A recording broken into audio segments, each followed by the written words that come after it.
Hai guys, welcome back to Pens Room. Jangan lupa like and subscribe ya.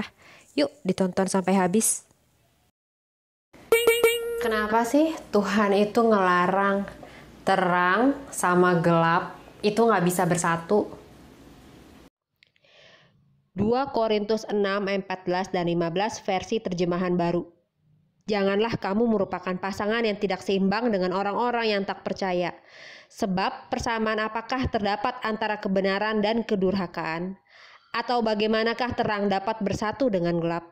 Persamaan apakah yang terdapat antara Kristus dan Belial?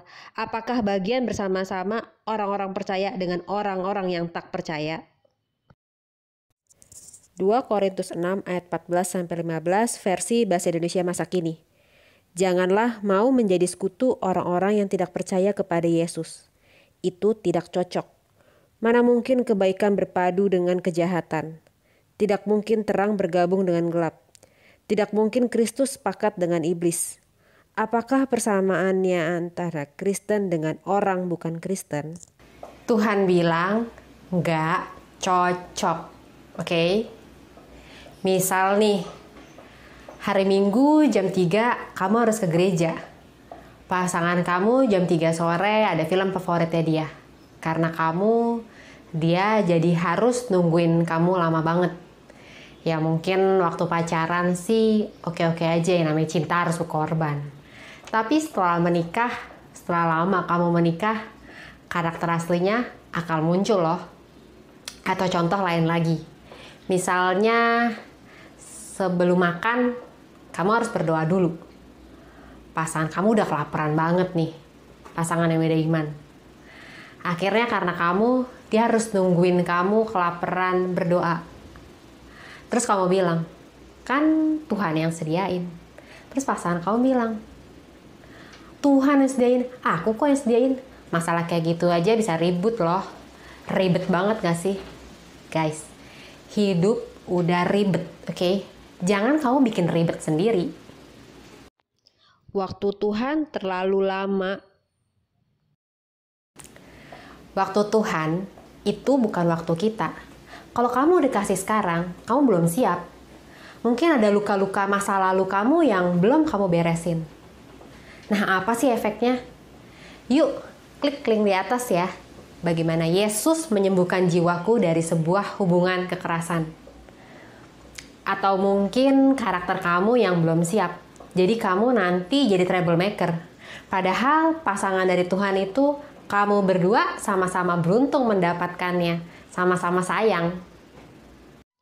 Mau merit umur berapa gue? Akhirnya kamu terabas sama yang beda iman. Karena kamu diburu-buruin waktu. Ya kayak mau nonton konser gitu. Kamu harus cepet-cepet nih. Kamu itu salah banget. Kamu harus rasain cintanya Tuhan dulu di masa single kamu ini. Kalau kamu udah rasain cintanya Tuhan, kamu tuh akan beres semuanya. Karena manusia itu tidak bisa memberikan cinta seutuhnya. Pasti kamu akan kecewa. Contoh, buat cewek-cewek nih. Cewek-cewek paling suka banget yang namanya diperhatikan. Kamu punya pasangan kamu ada target yang harus dia kejar. Karena ribet urusin kamu maunya diperhatiin. Bagi dia sudah hubungin kamu. Mungkin dalam sehari cuma sekali dia hubungin kamu. Bagi dia itu salah satu usahanya dia. Tapi bagi kamu itu kurang. Kamu bakal kecewa, kamu bakal ribut, dan kamu bakal kesal banget. Akhirnya pekerjaan dia tertunda gara-gara ngurusin perhatiannya kamu ini. Kalau kamu udah ngerasain cintanya Tuhan, kamu santai aja, dia mau bagaimana, kamu percaya Tuhan yang akan jagain. Gimana caranya tahu kamu udah cinta sama Tuhan apa belum? Caranya adalah ada pasangan, gak ada pasangan. Hidup kamu slow banget. Bakalan santai aja. Yang penting Kristus cukup buat kamu. Yang di luar Kristus karakternya jauh lebih baik. Emang sih banyak yang judulnya on the title Kristen, gak menunjukkan terang. Ada yang bawa firman juga, gak menunjukkan terang, itu banyak banget. Tapi pertanyaannya adalah, kamu sendiri udah jadi terang belum buat pasangan kamu? Jangan sampai nih gara-gara kamu Akhirnya dia cerita ke orang lain, jadi trauma. Buktinya si dia itu Kristen. Buktinya karakternya kayak gitu kok. Yang tadinya dia deket sama Tuhan, jadi make a distance sama Tuhan gara-gara ulah kamu. Jadi kamu batu sandungan buat orang lain. Bisa juga Tuhan itu belum kasih kamu pasangan. Karena karakter kami memang belum siap. Karena prince akan ketemu princess. Begitu juga prince kerajaan Allah akan ketemu princess kerajaan Allah. Caranya gimana? Di dalam sebuah hubungan yang sama-sama di dalam Tuhan, sama-sama seiman, berdoa sama-sama, berdoa supaya kamu menjadi terang dan berkat buat pasangan kamu. Gitu juga pasangan kamu juga berdoa supaya menjadi terang dan berkat buat kamu. Sehingga melalui hubungan kalian, orang lain melihat nama Tuhan dipermuliakan. Pengen kayak si A, bisa menikah beda iman. Banyak banget yang pengen kayak si A nih contohnya. Berbeda iman, merit, akhiran hidupnya bahagia tuh. Yakin kamu mau kayak dia? Kamu gak tahu loh harga yang dibayar sama dia itu. Kamu gak tahu setiap kali dia berdoa, nangis-nangis sama Tuhan, pengen dia percaya sama Tuhan Yesus. Kamu gak tahu loh hal itu terjadi. Atau kamu pengen nginjilin dia. Stop kencan misionaris. Bisa nggak Tuhan bikin dia percaya sama Tuhan Yesus? Jawabannya bisa-bisa aja. Tapi kepercayaan itu tergantung orang itu. Tuhan nggak bisa memaksa.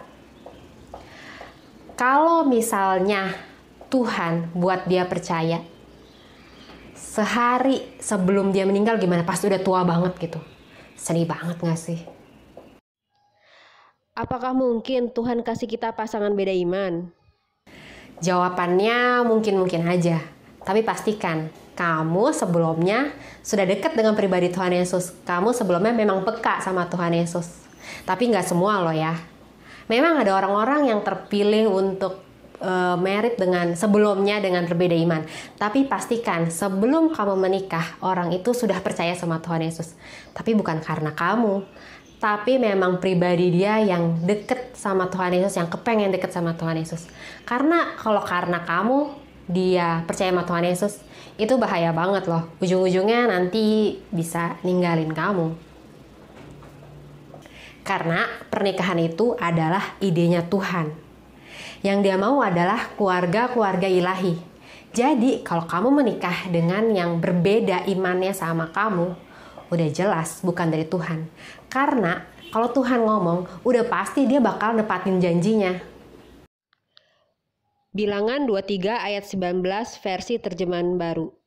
Allah bukanlah manusia sehingga ia berdusta, bukan anak manusia sehingga ia menyesal. Masakan ia berfirman dan tidak melakukannya, atau berbicara dan tidak menepatinya? Kalau kamu sendiri gak pernah dengar suara Tuhan, jangan coba-coba kamu nyemplung ke situ. Tuhan udah kasih tahu clue-cluenya, terang sama gelap itu gak bisa bersatu. Ibaratnya gini, aku kasih tahu ke kamu, hey, di depan ada jurang loh. Nah, itu terserah kalian loh, kamu mau nyemplung apa enggak.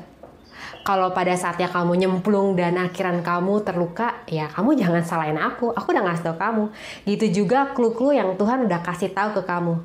Karena manusia dikasih kebebasan untuk memilih. Gimana caranya biar gak baper dengan yang berbeda iman? Ini sesuai pengalaman aku. Kamu mau ikutin aku boleh, mau ngikutin teman kamu boleh, nanya Tuhan juga boleh, bebas. Ini sesuai dengan pengalaman aku ya. Emang sih, yang ngedeketin yang di luar Tuhan tuh jauh lebih menjanjikan dari segi karakter dan lain sebagainya. Kalau aku waktu begitu dideketin, aku berdoa sama Tuhan. Tuhan bilang terang dan gelap gak bisa bersatu. Ini aku wanita, aku kalau dideketin seorang pria dan usaha banget, apalagi sampai titik darah penghabisan, dikasih perhatian dan lain sebagainya. Dari gak suka, bisa suka. Tuhan tolong ya jagain perasaan aku, jangan sampai aku jatuh dan jangan sampai pada akhirnya aku meninggalkan Tuhan karena seorang pria. Amin. Akhirnya aku ambil tindakan, aku menjaga jarak orang tersebut dari orang tersebut. Kemudian aku blok orang tersebut. Terus aku berdoa sama Tuhan, Tuhan, bukannya aku mau jahat dengan orang tersebut, tapi aku mau nurut apa yang Tuhan bilang sama aku. Mungkin bukan aku orang yang tepat untuk dia percaya sama Tuhan Yesus. Mungkin karena dia seorang pria, mungkin Tuhan bisa pasti Tuhan bisa menemukan dia dengan seorang pria lain yang takut akan Tuhan, yang membawa dia kenal dengan pribadi Tuhan Yesus. Amin. Nah, ke kalian sendiri gimana nih? Apa pengalaman kalian yang kalian sendiri harus menjaga jarak dengan pria atau wanita yang berbeda iman? Yuk, komen ya di bawah. Bantu yuk teman-teman kalian yang lain.